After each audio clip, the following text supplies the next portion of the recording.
Hello, good morning friends. कैसे हैं? Navneet educational में सभी का स्वागत है। तो फ्रेंड, आज हम स्टार्ट करेंगे टैबलेट मैन्युफैक्चरिंग प्रोसेस कि किस तरीके से हमारी जो टैबलेट्स होती हैं वो इंडस्ट्रीज में कैसे बनाई जाती हैं। तो स्टार्ट करते हैं। सबसे पहले अगर हम बात करते हैं तो हम रॉ मटेरियल्स की बात करते हैं, जिसके अंदर आपका एपीआई और दूसरी चीज आपका एक्सिपिएंट्स, दो चीज आती हुई है।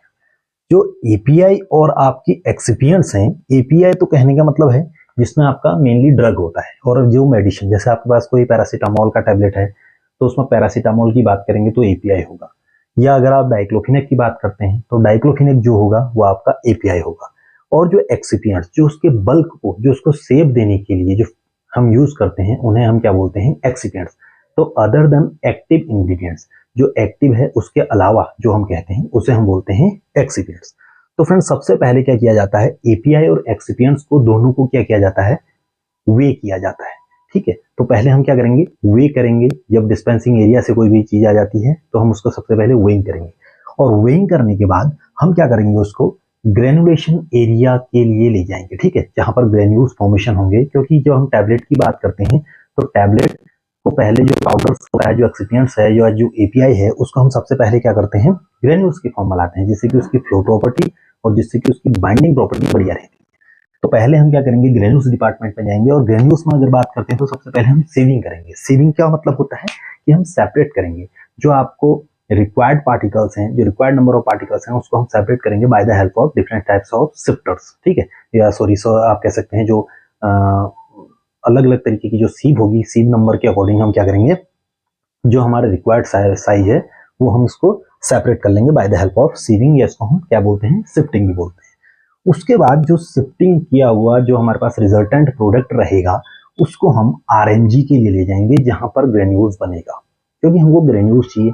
और ग्रेन्यूल्स बनने के लिए हमारे पास क्या होगा? आरएमजी। और आरएमजी क्या होता है? Rapid mixer granulator. Rapid mixer granulator ये एक इक्विपमेंट है। इस इक्विपमेंट में क्या होता है? चॉपर लगा रहता है अंदर से, और इसमें हम क्या करते हैं? अपना जो हमारे एपीआई और जो हमारे पास एक्सिपिएंट जो भी हैं, जो हमने मिक्स किए हुए हैं, जो भी मिक्सचर है, उसको हम क्या करेंगे? इसमें डालेंगे। और डालने के बाद क्या रहेगा?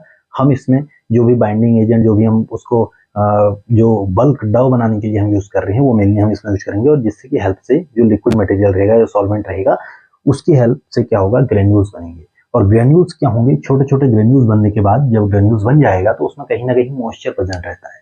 कहीं ना कहीं जो आपने लिक्विड यूज किया हुआ है वो लिक्विड क्या रहेगा? उसमें प्रेजेंट रहता है। और वो लिक्विड प्रेजेंट होने की वजह से क्या होता है? हमको जब हम टैबलेट बनाने के लिए उसको ले जाएंगे तो कहीं ना कहीं वो प्रॉब्लम कर सकता है।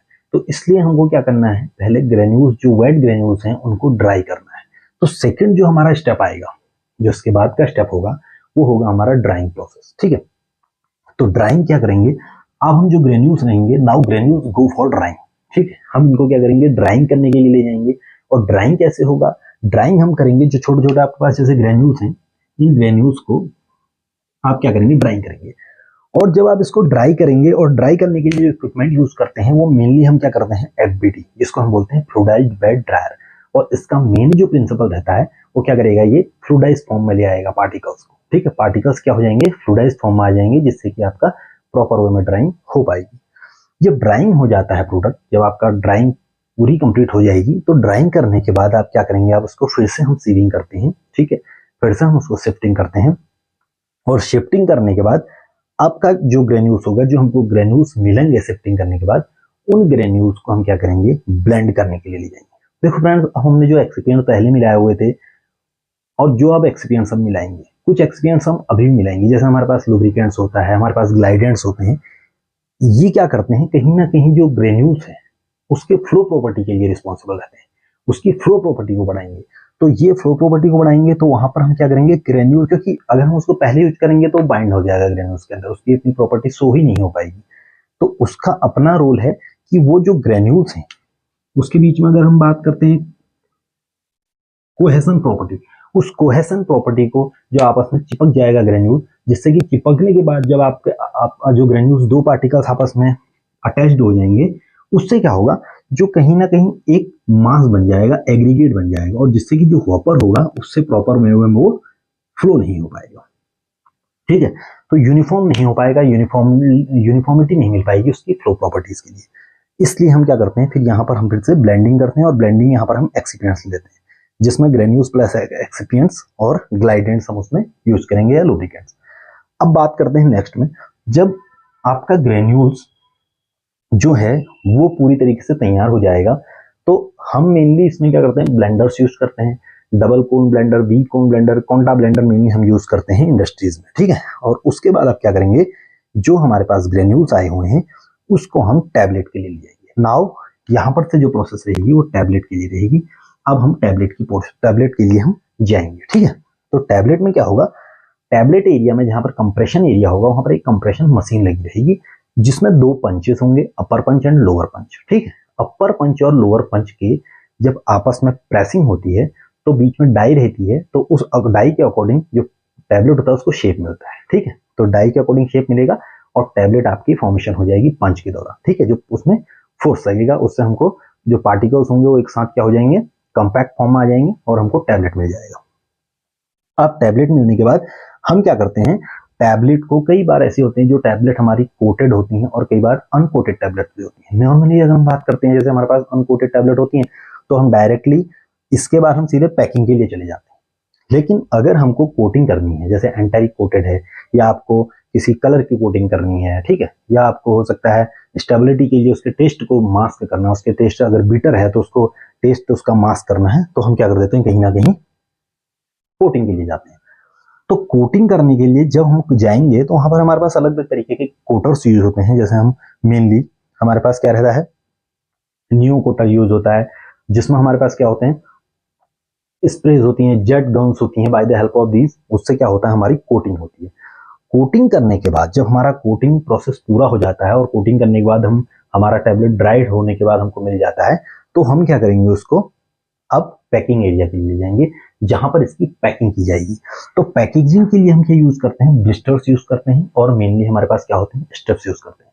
तो जब एल्यूमिनियम फॉइल हमारी दोनों साइड से रहता है तो वहां पर भी आपको देख सकते हैं, तो एल्यूमिनियम भी आपको मिलता है कई जगह पर, और कई जगह पर आपको पीवीसी मिलती है, पॉलीविनाइल क्लोराइड की फिल्म मिलती है, जहां पर आप पैकिंग करते हैं, ठीक है। जब ये पैकिंग हो जाएगी और इस प्रोसेस को हम बोलते हैं प्राइमरी पैकेजिंग, इसको हम बोलेंगे प्राइमरी पैकेजिंग, मतलब यहाँ पर पहले स्टेप हो रही है पैकिंग की, टैबलेट डायरेक्टली पैक हो रहा है तो उसको हम प्राइमरी पैकिंग बोलेंगे। उसके बाद की बात करेंगे तो हम इसको कार्टन्स में डालेंगे, जो टैबलेट्स और स्ट्रिप्स होंगी उसको हम कार्टन्स में पैक करेंगे। और कार्टन्स में पैक करने का मतलब क्या होता है कि आपका अब ये जो टैबलेट्स हैं, जो ब्लिस्टर्स हैं या जो आपके स्ट्रिप्स हैं, उनको हम कार्टन्स में पैक कर देंगे। छोटे छोटे कार्टन्स होते हैं आपके, इन कार्टन्स में पैक करने के बाद इसको हम जब फाइनली जो टर्शरी पैकिंग होती है उसको हम क्या करते हैं, पूरे बॉक्स में पैक कर देते हैं, ठीक है। इन कार्टन्स को भी हम बॉक्स में पैक कर देंगे, तो इस प्रोसेस को हम बोलते हैं टर्शरी पैकिंग। तो फाइनली मेनली हमारी जो पैकिंग होगी वो तीन तरीके से रहती है। वैसे स्टार्टिंग की बात करते हैं तो प्राइमरी, सेकेंडरी एंड टर्शरी। जब टर्शरी पैकिंग हो जाती है, बड़े बड़े शिपर्स में इसको हम पैक कर देते हैं, तो उसके बाद ये ट्रांसपोर्टेशन या जिसको हम बोलते हैं सप्लाई के लिए रेडी हो जाते हैं। This is ready, these tablets are ready for supply. ये हमारी जो डिमांड है, जैसे हमको हॉस्पिटल्स में भेजना है या मार्केटिंग में भेजना है, मार्केट में भेजना है, तो वहां पर ये हम क्या कर देते हैं, भेज देते हैं। तो ये होल प्रोसेस जो होता है ये हमारा टैबलेट फॉर्मेशन का होता है। इस तरीके से हमारी टैबलेट बनाई जाती हैं। तो अगर हम देख सकते हैं तो इंडस्ट्रीज में जो इक्विपमेंट्स होते हैं, अलग अलग तरीके के इक्विपमेंट होते हैं, और ये सारे इक्विपमेंट से हमारा फाइनल प्रोडक्ट जो होता है वो क्या बनता है, आपका टैबलेट। तो टैबलेट हमारा इस तरीके से आपका बनेगा, ठीक है। ये हमारा टैबलेट बनने का प्रोसेस रहता है, इस तरीके से टैबलेट बनाई जाती है। अब अलग अलग तरीके की टैबलेट होती हैं तो प्रोसेस हमारा सेम रहेगा, जो उसका मैन्युफैक्चरिंग प्रोसेस रहेगा वो सेम ही रहेगा, ठीक है। थोड़ा बहुत चीजें चेंजेस हो सकती हैं, लेकिन उसका हो सकता है शेप चेंज हो जाए और कुछ एक्सिपिएंट्स चेंज हो सकते हैं, एपीआई चेंज हो सकता है, थोड़ा बीच में इंटरमीडिएट प्रोसेस चेंजेस हो सकते हैं, बट जो प्रोसेस रहेगा, जो ओवरऑल प्रोसेस रहेगा वो यही रहेगा। इसी तरीके से आपका मेनली क्या रहता है, हमारा टैबलेट फॉर्मेशन रहता है। तो फ्रेंड्स, आपको लेक्चर कैसा लगा, चीजें समझ में आई, और नहीं आई तो आप कमेंट कर सकते हैं, और ज़्यादा से ज़्यादा शेयर कीजिए, लाइक कीजिए। ठीक है फ्रेंड्स, नेक्स्ट लेक्चर में मिलेंगे। Okay, thank you friends.